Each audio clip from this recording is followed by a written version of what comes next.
Hello. I just wanted to make a video real quick on how to win Battle for Ashenvale as Horde. You can see right now I'm up to Revered with Warsong from winning battles, and I'm debating on whether to go to Exalted with how slow it is at that point, but I just wanted to kind of put the information out there for how to win. So the ideal amount of players that you want for a Battle for Ashenvale is 4 raids. You can win with 3 raids or less, depending on how many opposing alliances there are, but the ideal is 4 raids. To get 4 raids, all you have to do is start up a raid group in Ashenvale, and then when it's full, you can drop your group, or someone else in your raid can drop the group, and then they can start another raid. It looks like at the moment that raids are not getting fully layered out, or layered at all out, when you run it this way, unless there is a problem with the server being so massively full that emergency layers happen. In an emergency layer situation, there's nothing you can really do about that, but I haven't experienced that personally yet. I've just seen it on the forums. So what you want to do is you want to have 2 raid groups at the Zorm Strand starting location, which is where Jarsto here is. You'll send 2 full 40-man raids there, and then you'll also have 2 full 40-man raids starting at the Glaive location, which is over here. So the Zorm Strand people, they need to have their Hearthstone available and set to Splinter Tree post. I believe the Glaive people also want to have their Hearthstone available and set to Splinter Tree post.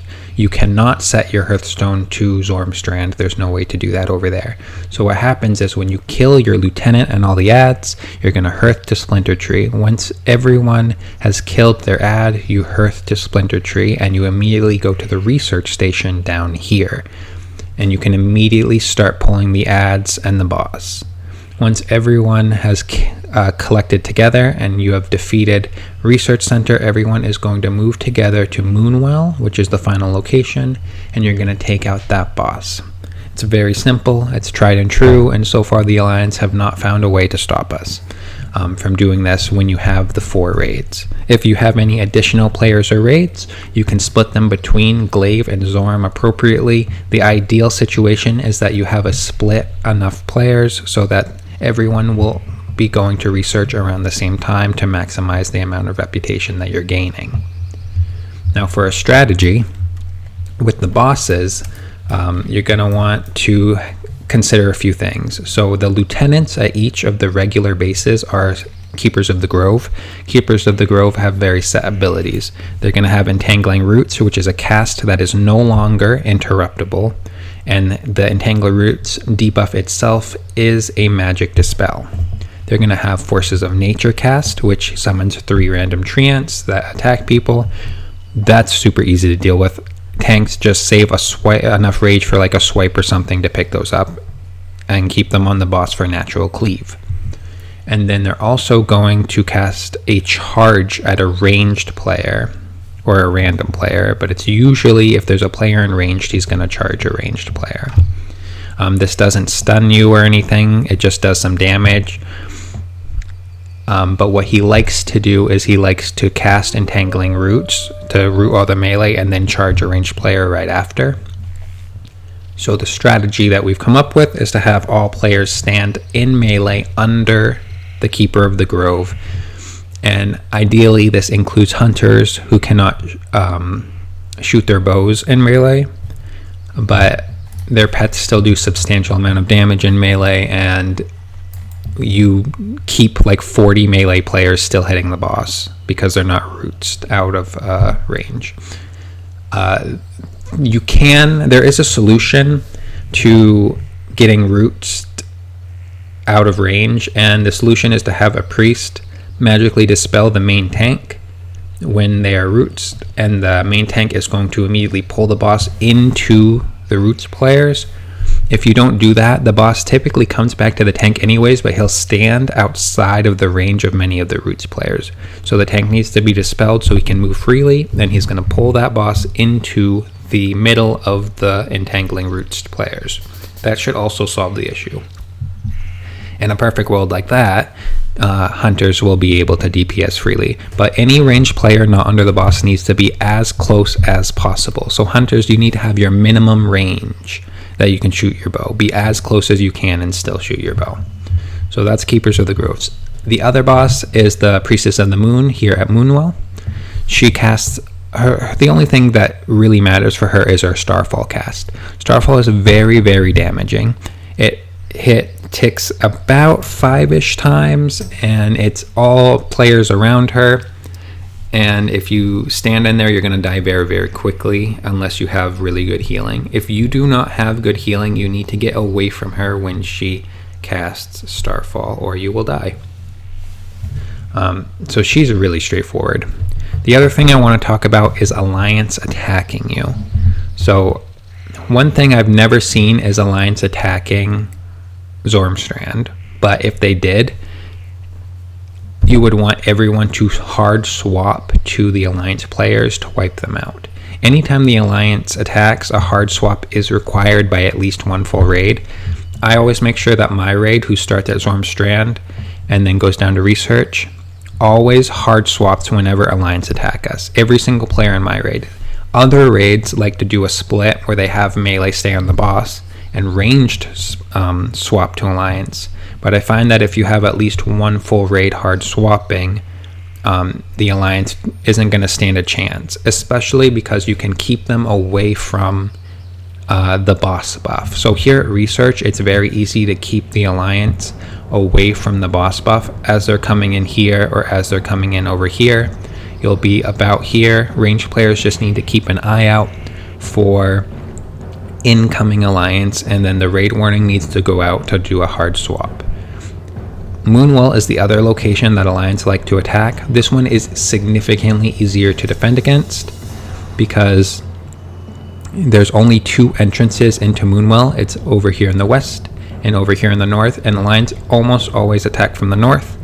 But either way, you'll just have your ranged players who are staying away from the boss to avoid Starfall anyways. Keep an eye out for any incoming Alliance, and as soon as you see them, you need to raid warning out to have a hard swap to them and just wipe them out. Your healers will need to make sure they move in so that they are not the first targets to get attacked from the Alliance, and they can still heal appropriately. If you follow that strategy, you should be able to win every time, or almost every time. I've never lost doing this. I have maybe 11 or 12 wins with this strategy.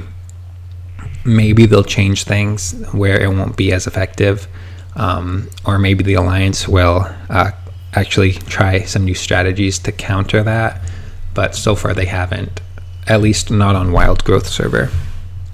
But alright guys, there's actually one more thing I wanted to talk to you about, and it's raid parties. So raid parties need to be sorted appropriately as well. You want to put warriors and rogues with feral druids. So I'd have a feral druid, and then this whole party would be warriors and rogues, so that wild strikes would affect them. They get the most benefit. Enhancement shamans also do get benefit from wild strikes. It's my understanding that wild strikes is a bigger DPS increase than their own imbues, at least for DPS enhanced shamans. I don't know anything about tank shamans. So you can fill shamans in there as well. If you have enough feral druids for 4 groups, you can fit an enhancement shaman in each of these groups so that they also have strength of earth totem, which is really important. So for melee, you want warriors, rogues, enhancement shaman, and a feral druid together. For ranged, it doesn't matter as much. If you have extra shaman who use shamanistic rage, which are typically your healer and your DPS shaman, you can pair them with healers so that they get better mana. I don't know if shamanistic rage is raid wide. If it is, you don't need to care about that. If shamanistic rage is raid wide, you do not need to care where you put your extra shaman. Your warlocks and your mages don't really bring anything to the table, so just have them in a group together where they're not impeding on spots that other people could take. Same with priest, same with resto druid and balance druid. But those key party things are important. For hunters, if you can put all the hunters together with an with any type of shaman, The Strength of Earth totem will help their Scorpid pets by giving it about 20 to 23 strength, depending on if it's talented or not. So yeah, that's what I like to do. Make sure that when you're preparing for the raid, when everyone's getting in position, you're going to send, I like to put raid buffs out at 85% progress. Alliance always finishes first on this server because they have more bots. They're more populated. So Alliance is always at 100% when we're not. So when Horde gets to 85%, we send out raid buffs, and we also send out summons. So Warlocks, you are expected to summon, bring soul shards. Mages, you do need to give the buffers at least water. It's a good idea to give anybody water in case of a prolonged Alliance attack. They may need it. But yeah, Mark of the Wild, improved Mark of the Wild. So having at least one improved Mark of the Wild is really important. Fortitude from priests and arcane intellect from mages, all of that needs to go out appropriately. It's very, very important. And druids, if you have improved thorns, you need to make sure you're thornsing the tanks. One other thing I really think is important is when you're in the raid, promoting all of the tank players to main tank, so they're in this little window, makes putting stuff like thorns on them significantly easier, at least if you're using the default user interface. But alright, that's all I got for you guys. Go out there and win some games. Good luck.